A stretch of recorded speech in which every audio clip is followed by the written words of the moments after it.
Hey, salut à tous, c'est Adam Bros et bienvenue dans ce tout nouveau Pop Culture Time. Aujourd'hui, on va parler rap, skate et ascension. On va parler de l'homme pâle.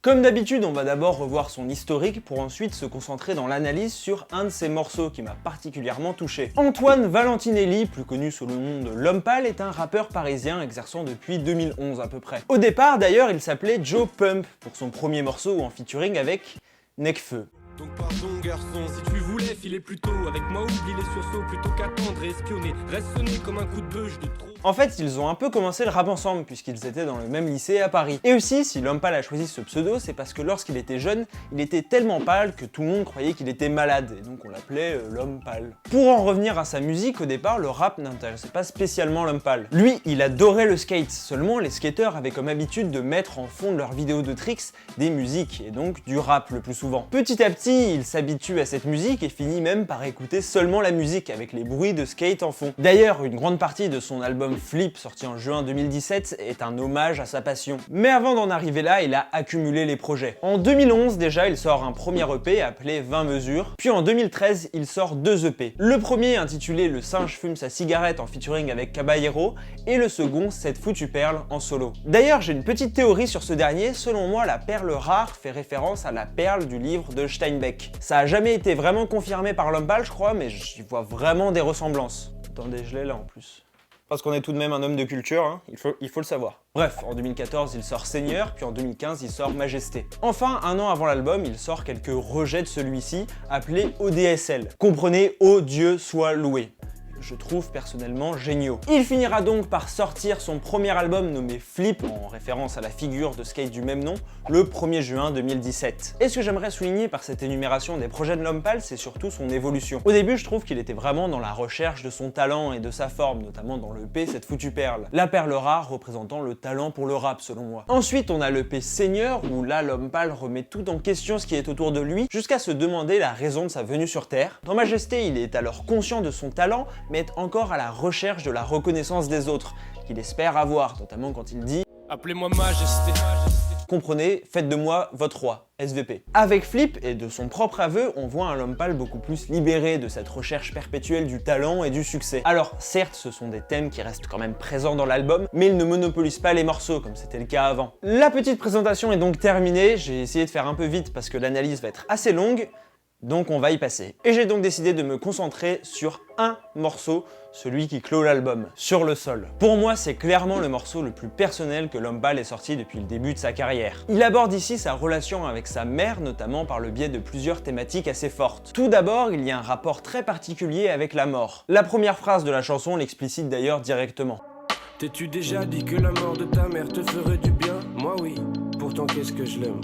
En fait, la mère de l'homme pâle était probablement sujet à de gros problèmes de santé, notamment liés à une consommation excessive d'alcool ou même de drogue. On le comprend notamment dans le leitmotiv de sa mère gisant sur le sol, mais aussi dans la phrase où l'homme pâle explique chercher dans tous les hôpitaux pour trouver sa mère. Si elle est simplement malade, il est censé savoir où elle est. Je me disais, pour trouver des rimes, je dois trouver la paix, mais d'abord faut que j'appelle tous les hôpitaux pour trouver ma mère. Cette peur constante de perdre sa dernière figure parentale, son père étant parti très tôt de chez lui, entraîne un rapport très étrange de l'homme pâle avec la mort. Ainsi, il justifie sa recherche constante de sensations fortes par le fait de se rapprocher de la mort. Et on peut même faire le rapprochement avec le skate, où il explique toujours se casser un nombre incalculable de membres. Mourir j'en ai rien à foutre, je touche du bois quand vient le feu, je touche du fer quand vient la foudre. On peut y voir un moyen peut-être d'essayer d'attirer l'attention de sa mère, ou alors de se rapprocher d'elle dans cette proximité avec la mort. Ou même ça peut être un moyen pour lui de s'évader, l'homme pâle est très attaché au voyage, ce qui lui permet peut-être d'éviter son quotidien morose. Cette peur inévitable de la mort de sa mère était d'ailleurs déjà mentionnée dans le morceau Je finis toujours, de manière beaucoup plus implicite. À cette époque, je n'étais pas un super acteur. Dans la salle d'attente des urgences, seul sans aucune chance, tenter de rassurer ma sœur. Seul à passer toutes ces nuits détestables à essuyer les larmes de ma madre.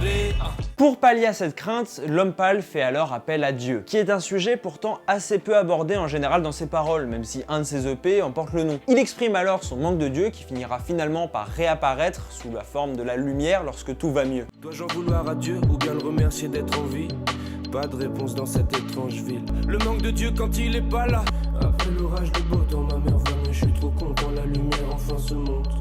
Aussi, le deuxième thème abordé est celui de l'autoresponsabilisation très jeune. L'homme pâle explique alors s'être construit tout seul, tellement qu'il se compare même à un enfant oublié sur un parking. On comprend que ça lui a permis de devenir plus mature et même d'être adulte à 13 ans selon lui. Ça le poussera alors à remettre sa vie en question, notamment dans le premier morceau de l'EP Seigneur dont j'ai parlé tout à l'heure, donc les troubles du Seigneur. Être de baisser mieux, ça m'aurait sauvé du premier morceau de l'EP Seigneur. Je vis avec des gens, c'est vrai, mais je n'ai que ma tête pour les voir et les entendre. En quoi c'est différent des rêves? Sur le sol est donc un morceau où l'homme pâle se confie sur l'origine des démons auxquels il ne cesse de faire référence. J'ai semé mes démons, mais je sais que je vais les revoir. Un jour je les tuerai en faisant un flingue avec mes deux doigts. Mes démons dansent quand ils refont surface. L'image de soi-même c'est précieux. Quelques doutes et mes démons revenaient. On comprend alors qu'ayant dû se former seul, car sans sa mère, il a pu se poser énormément de questions sur la raison de sa venue sur Terre, et notamment sur sa place en tant qu'artiste, ce qui explique ses premiers EP en fait. Ces problèmes lui casseront le cerveau et le cœur, même si ce dernier finira par guérir et lui permettra de devenir l'artiste accompli qu'il est aujourd'hui. N'hésitez pas à lâcher un énorme pouce bleu si cette vidéo vous a plu, à vous abonner, à mettre les notifications aussi, et à partager la vidéo, ça me ferait super plaisir. Pour être resté jusqu'à la fin, je vous offre l'anecdote bonus. Au départ, le plan de carrière de l'homme pâle n'était pas vraiment d'être rappeur, même si c'était quand même artistique. En effet, il avait commencé une fac d'audiovisuel, notamment de cinéma. Un peu comme Django, un autre rappeur aussi. J'espère que cette vidéo vous a plu, j'ai dû couper énormément de choses parce que j'ai plein de trucs à dire sur l'homme pâle. Donc si vous voulez une deuxième vidéo sur l'homme pâle, bombardez la barre de pouces bleus. On se retrouve dimanche prochain, 17 h pour une nouvelle vidéo. Ciao. Sur le sol, j'ai fait semblant de pas voir ma mère sur le sol. Putain, sur le sol, j'ai fait semblant de pas voir ma mère sur le sol.